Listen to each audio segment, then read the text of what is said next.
love to meet new people and make new friends. In fact, where I come from, we're kind of known for making friends. Well, I know that. In fact, I was just telling Georgia that Ahlan Simsim is all about welcoming new friends. Can you tell us a little bit about it there? Well, my neighborhood is the most welcoming place in the whole wide world. And I hear you have a new best friend. Oh, I do, Miss Sherri, I do. His name is Chad, and he's almost 6, just like me. He just moved to our neighborhood.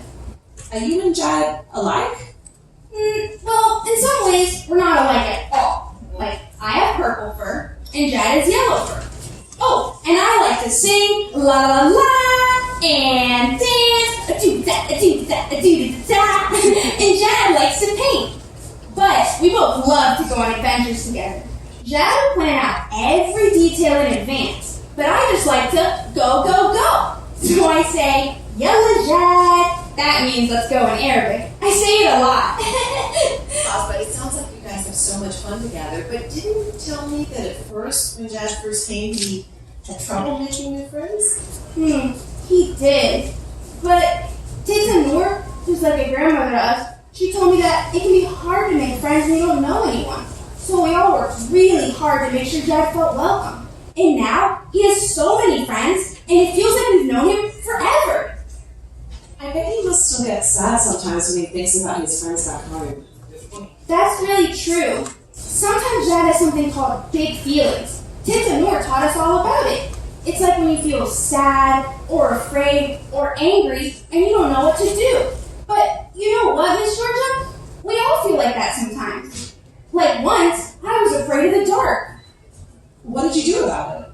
Well, me and my friends, we learned special ways to help each other feel better, like counting to 5, or my favorite, belly breathing. And so when I was afraid, my friends reminded me to do my belly breathing, and it worked. What's belly breathing? Oh, Miss Georgia, Miss Sherri, do you want to try it with me? Everybody, let's try belly breathing. Put your hand on your belly, breathe in through your nose, and out through your mouth. Easy, huh? It really does work, too. I think that's wonderful, and I think that Tita Noor, who taught you about these things like belly breathing, when an adult is helping you manage those big emotions, it's really wonderful. I think Ahlan Simsim sounds like a very special place. Thank you, Miss Sherri. Thank you, Miss Georgia. I'm excited to get back there. But before I do, I heard there's so much to see in New York. I want to go explore with my friends. It's true. Bye. Thank